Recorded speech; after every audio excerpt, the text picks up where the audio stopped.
कैलाश की ऊंचाइयों पर, जहां बर्फ की चादरों के बीच महादेव का तेज चमक रहा था, माता पार्वती ने एक गंभीर प्रश्न किया। हे महादेव, आप तो चराचर जगत के स्वामी हैं। मनुष्य अपनी बुद्धि पर बड़ा गर्व करता है, परंतु संकट आने पर वही मनुष्य दिशाहीन क्यों हो जाता है? क्या प्रकृति उसे राह नहीं दिखाती? महादेव ने अपनी आंखें खोली। उनमें करुणा का सागर था। उन्होंने कहा, पार्वती, प्रकृति सदा बोलती है, पर मनुष्य सुनना भूल गया है। इस सत्य को समझने के लिए तुम्हें आर्यावर्त के उस अंतिम राजा की कहानी सुननी होगी, जिसने अपनी प्रजा को बचाने के लिए राजपाट नहीं, बल्कि प्रकृति के संकेतों को ही अपना अस्त्र बनाया। प्राचीन काल में अविचल नाम का एक संपन्न राज्य था। वहां के राजा चंद्रकेतु अपनी न्यायप्रियता के लिए जाने जाते थे। उस वर्ष ऋतु चक्र ऐसा बदला मानो सूर्य देव ने धरती पर अग्नि की वर्षा करने का संकल्प ले लिया हो। जेठ की दोपहर ऐसी थी कि हवा भी जलती हुई प्रतीत हो रही थी।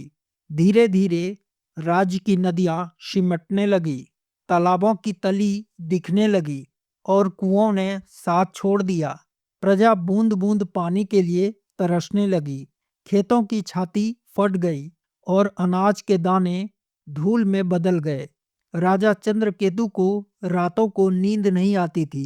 वे रात भर महल की अटारी पर टहलते और आसमान में बादलों की एक रेखा खोजते, पर हर सुबह फिर वही तपता हुआ सूरज उनका उपहास उड़ाता।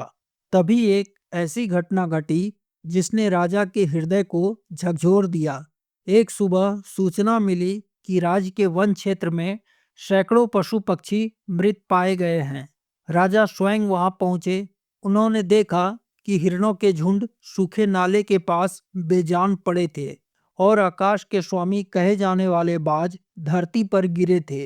राजवैद्यों ने बताया कि महाराज, प्यास के कारण इन्होंने दूषित जल पी लिया है। चंद्रकेतु ने अपने मंत्रियों से कहा, यह सामान्य अकाल नहीं है। जब पशु पक्षी हारने लगे तो समझो प्रकृति ने अपना द्वार बंद कर लिए हैं। मुझे समाधान चाहिए, अन्यथा यह राज्य श्मशान में बदल जाएगा। जब राजगुरु और वैज्ञानिकों के सारे प्रयास विफल हो गए, तब राजा ने अपने घोड़े की लगाम थामी और घने वन की ओर चल पड़े। वहां एक गुफा में उनके कुलगुरु ऋषि सुखदेव तपस्या कर रहे थे। राजा ने उनके चरणों में अपना मुकुट रख दिया। ऋषि ने अपनी समाधि तोड़ी और राजा की पूरी कहानी सुनकर कहा, चंद्रकेतु, तू समाधान बाहर खोज रहा है, जबकि समाधान तेरे चारों ओर ही विचर रहा है। तू राजा है। मनुष्यों की भाषा के साथ तुम्हें प्रकृति की समझ भी होनी चाहिए, जिसे मौन होकर पढ़ा जा सकता है।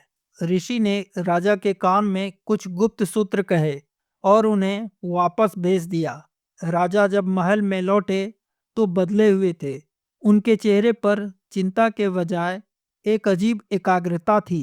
अगली सुबह राजा ने पूरे राज्य में ढिंढोरा पिटवा दिया कि आज कोई भी मनुष्य पानी की खोज नहीं करेगा, बल्कि वह केवल राजा के आदेशों का ही पालन करेंगे।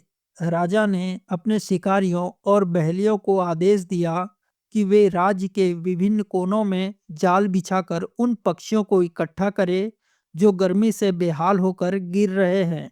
जब हजारों पक्षी इकट्ठा हो गए तो राजा ने उन्हें पानी पिलाया और फिर उन्हें एक विशाल मैदान में ले जाकर आजाद कर दिया। प्रजा हैरान थी। लोग कहने लगे, राजा पागल हो गए हैं। पानी की एक बूंद नहीं है और ये पक्षियों को उड़ा रहे हैं। परंतु राजा का ध्यान कहीं और था। उन्होंने अपने घुड़सवारों को उन पक्षियों का पीछा करने को कहा। पक्षी उड़े और दूर एक तपती हुई झाड़ियों की झुरमुट में जाकर छिप गए। राजा ने आदेश दिया, इस स्थान की खुदाई करो। मात्र कुछ ही फीट खुदाई के बाद धरती ने अपना हृदय खोल दिया। वहां से शीतल जल की एक ऐसी धारा फूटी कि देखते देखते एक विशाल बावड़ी बन गई। लोग महादेव के जयकारे लगाने लगे। उन्होंने लोगों से कहा, उस जगह खुदाई करो जहां पक्षी गर्मी से छिपते हैं, क्योंकि वहां पाताल की शीतलता ऊपर तक आती है। पानी तो मिल गया था, लेकिन क्या वह सुरक्षित था? महाराज जानते थे कि पशु पक्षियों की मौत दूषित पानी पीने के कारण ही हुई थी। प्रजा को महामारी से बचाना भी था। राजा ने अपने अस्तबल के सबसे कीमती घोड़ों को आजाद किया। प्यासे घोड़े दौड़ने लगे। सेनापति ने कहा, महाराज, ये घोड़े तो भाग जाएंगे। महाराज बोले, जाने दो। घोड़े उस बावड़ी के पास पहुंचे। उन्होंने हवा को सूंघा, जल को देखा, फिर पानी पीने लगे। राजा ने घोषणा की, अब प्रजा इस पानी को पी सकती है। जहां घोड़े पानी पिए वहां का जल अमृत के समान होता है, क्योंकि वे दूषित जल को छूते भी नहीं हैं। पानी मिल गया, पर भोजन? धरती अभी भी सूखी थी। राजा स्वयं खेतों में गए। उन्होंने देखा कि कुछ किसान छुछुंदरों को मार रहे थे, क्योंकि वे मिट्टी खोद रहे थे।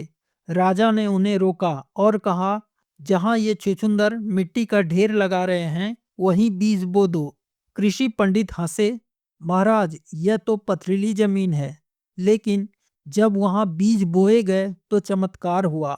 उन छुछुंदरों ने मिट्टी को अंदर ही अंदर इतना उपजाऊ बना दिया था कि बिना अधिक पानी के भी वहां अनाज लहलहा उठा। अब राजा को प्रजा के लिए सुरक्षित घर और अन्न के भंडार बनाने थे, ताकि आने वाले भूकंपों या आपदाओं से अनाज बचा रहे। राजा ने देखा कि कुछ सांप एक विशेष ऊंची चट्टान पर धूप में बैठे थे। राजा ने अपने प्रमुख वास्तुकार को बुलाया और कहा, यही हमारा मुख्य अन्न भंडार बनेगा। वास्तुकार डर गया, महाराज, यहाँ सांप है। राजा मुस्कुराए और बोले, सांप केवल उस भूमि पर स्थिर होते हैं जो धंसती नहीं है। यह भूमि अचल है। तुम यहाँ भवन का निर्माण करो। पूरा दिन राजा अपनी प्रजा को बचाने में लगा दिया। शाम तक राज्य में खुशहाली की लहर दौड़ गई थी। जल मिल चुका था, अनाज बोया जा चुका था और सुरक्षा का आधार मिल गया था। लेकिन राजा अब भी मानसिक रूप से थके हुए थे। उनका हृदय अब भी उत्तेजित था। वे अपने कक्ष में पहुंचे। उनके पास मखमली बिस्तर थे, चंदन की खुशबू थी, पर नींद अभी भी कोसों दूर थी। तभी उन्हें ऋषि का अंतिम सूत्र याद आया। उन्होंने देखा, उनकी पालतू बिल्ली महल के एक साधारण से कोने में एक पुरानी दरी पर बड़े चैन से सो रही है। राजा ने अपना कीमती पलंग छोड़ दिया। उन्होंने उस बिल्ली के पास अपनी चटाई बिछाई और वहां लेट गए। वहां की ऊर्जा इतनी शांत और सकारात्मक थी कि महीनों के बाद राजा चंद्रकेतु को ऐसी गहरी और चैन की नींद आई कि उन्हें खुद का भी भान न रहा। कहानी समाप्त कर महादेव ने माता पार्वती की ओर देखा। कैलाश पर अब भी वही शांति थी।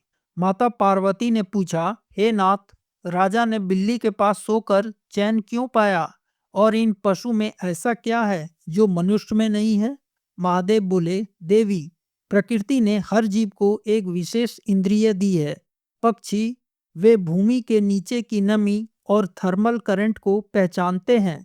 घोड़े की घ्राण शक्ति जल की शुद्धता को सूक्ष्म स्तर पर परख लेती है।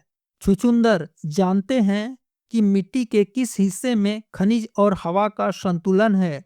सांप पृथ्वी के कंपन के प्रति संवेदनशील होते हैं, इसलिए वे सदा स्थिर भूमि चुनते हैं।